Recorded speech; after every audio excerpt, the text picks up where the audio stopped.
Cagayan de Oro. By the way guys, I'm traveling to Cebu to do my training.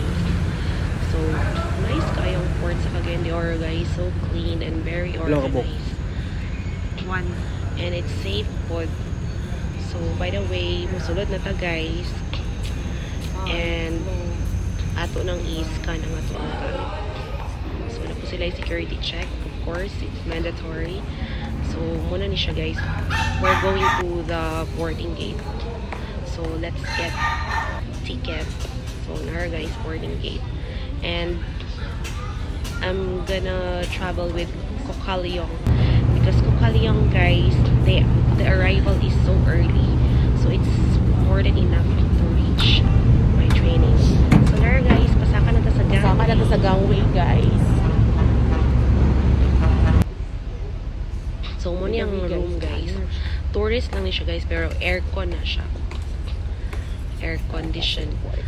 So, nara nagkuha na ta itong linen. And nato ra siyang ihapin and all. O, diba?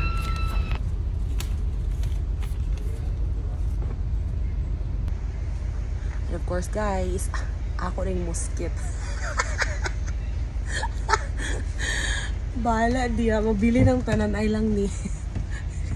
Magalinda sa higid ko. Anyway guys, Kokaliong akong gisakyan because dali ra siya gaabot og Cebu guys. So from 7 PM, arrival niya is around like 4:30 or 5. And I have training.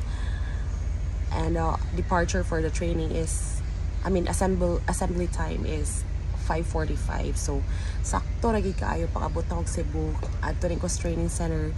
And I'm all good. So, more to siya guys. Thank you so much.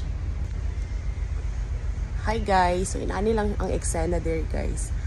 So, I'm here in the tourist cabin. So, aircon siya guys. Pero inani siya na siya yung mga kanang kuan. Yung daghan mga beds. So, inani lang siya guys. We're going to see my stuff. My linen. Hey, thanks for watching.